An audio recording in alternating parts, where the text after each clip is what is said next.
Kendrick Lamar's arrival in Toronto was always set to be an exciting occasion, especially given his history with Drake.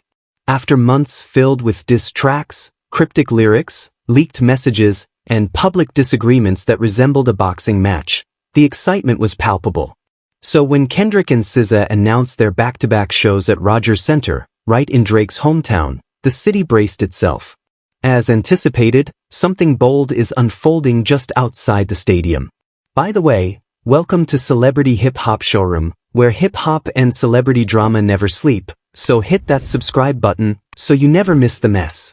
Let's get into it. A group of Toronto fans, known as at the Six Takeover, has initiated what they are calling the Ovo Takeover.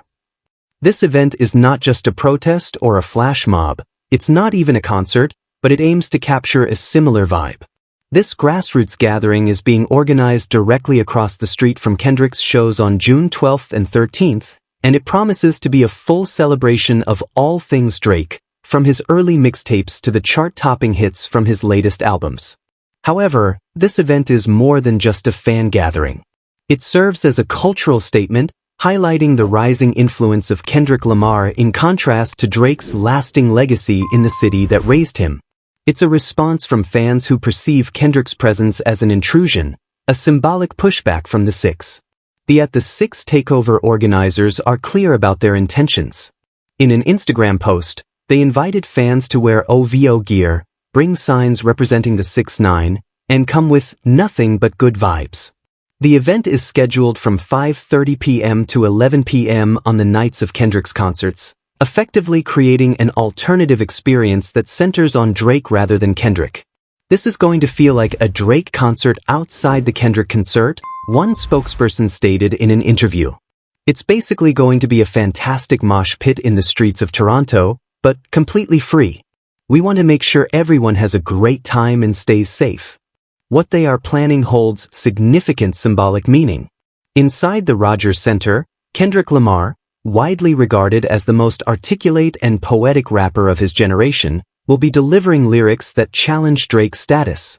Meanwhile, just outside, a group of dedicated Drake fans will be showing their support, not through hostility, but through celebration and pride. It's a clash of two opposing forces in the same venue, each with their own vision of who embodies Toronto. The event will provide free pizza slices and exclusive OVO hoodies while supplies last, and it will also highlight local artists. Organizers are inviting musicians from the city to submit their tracks for a curated playlist to be featured at the event, with the only requirement being that the music must be impactful. However, the true purpose goes beyond just free items or positive vibes. You can't create false narratives about someone, especially someone who represents our city, and think you can get away with it, a spokesperson remarked. Drake built his career here and put Toronto on the map. This statement reflects a broader tension that has been growing in hip-hop since the feud between Kendrick and Drake reignited. It all began with a line from J. Cole in 2024, suggesting that he, Drake, and Kendrick were the genre's Big Three. This quickly escalated into a fierce lyrical battle reminiscent of the exchanges between Nas and Jay-Z in the early 2000s. While Cole stepped back, Kendrick and Drake intensified their rivalry, releasing track after track filled with layered insults, coded messages, and serious accusations. Toronto, a city with its own unique musical identity, watched as one of its own became involved in a lyrical conflict with Kendrick, known for his sharp wit. While many fans admired Kendrick's lyrical talent, others felt offended, especially when the criticisms targeted the essence of what Drake represents to the city. That's where the OVO takeover comes in. It's not about altering the outcome of the feud, it's about changing the narrative. It serves as a reminder that for many in Toronto, Drake is more than just a rapper. He's an institution, a civic icon, and a local hero who has turned the CN Tower into a symbol of pride and elevated Toronto from a regional hub to a global center. Kendrick Lamar has shown disrespect to Drake in many ways, the organizer stated.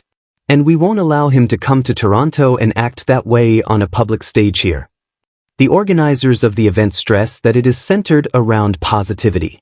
One of their posts states, "No hate, no drama, just pure Toronto energy."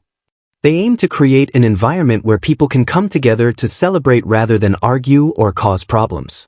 Their goal is to express admiration for the icon who has shaped the city's sound.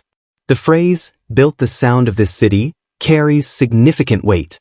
It highlights the pride Toronto residents feel regarding Drake's impact on not only hip-hop but also the city's overall atmosphere and musical scene.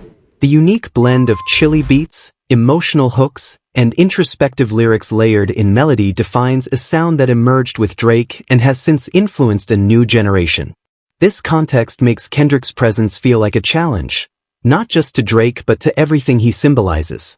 The rivalry between the two artists has transcended mere lyrics. It has become a matter of territory, ideology, and culture, heightening the current atmosphere in Toronto. What is particularly noteworthy is the tone established by the event organizers. Despite the ongoing rivalry and competitive spirit, they are not inciting hostility or targeting Kendrick's fans. Instead, they are promoting unity. "We want to put aside all negativity and come together to highlight the positive aspects of Toronto," they said. "Our aim is to ensure everyone enjoys themselves and to show that Toronto stands united." It's a delicate situation, celebrating one artist while being near another's concert, all while preventing chaos or conflict. However, if any city can handle this complexity, it's Toronto, known for its diversity, civility, and strong loyalty to its own. The Ovo Takeover's Instagram account has been gaining popularity in the lead-up to the concerts, showcasing archival footage of Drake's rise, fan shout-outs from around the city, and behind-the-scenes preparations. Hoodies are being printed, playlists are being curated, and signs are being crafted. What started as a small social media effort is rapidly growing into something much bigger. Some fans are even speculating about a potential surprise appearance. Could Drake himself show up? The group denies any official involvement from him or his team. However, in a city where Drake has made surprise appearances at Raptors games, club events, and even high school gyms, anything seems possible, especially when he is being honored right outside a concert he is not headlining. Regardless of whether Drake appears, his influence will be palpable throughout the event. Every song played, every hoodie worn, and every lyric shouted into the warm Toronto air will reflect the city's affection for him, a love that has only grown stronger as he faces challenges from one of the greatest MCs in the industry. The Ovo Takeover is more than just a fan event. It captures the essence of today's hip-hop scene. Two different groups, each with their unique style and beliefs, are meeting on common ground. Inside the Rogers Center, Kendrick's fans will witness one of the greatest lyricists of all time, while outside, locals from Toronto will be honoring their own legacy, influence, and pride. This moment, this blend of unity and division, feels distinct in a post-conflict hip-hop era where artists no longer settle scores behind closed doors, but rather in the public eye, shaped by social media, street culture, and streaming services. The competition has shifted from simple lyrical battles to a confrontation between cities, sounds, and stories. Despite the online tensions and heated debates, the spirit of what At the Six Takeover is doing is authentic. They're not stirring up trouble, they're organizing a celebration, a free one, with pizza included. Amidst all the rivalry and lyrical disputes, the emphasis is not on undermining Kendrick but on uplifting Drake. It's about fostering an atmosphere of joy, celebration, and community spirit amid cultural clashes. It serves as a reminder that, no matter how intense the competition may be, Toronto remains the home of the artist who rose from modest beginnings and holds a special place in their hearts. As Kendrick performs inside the Rogers Center, his words will echo throughout the venue. Meanwhile, just outside, another kind of energy will arise. One rooted in catchy melodies, shared experiences, mixtapes, and the unwavering loyalty of the city.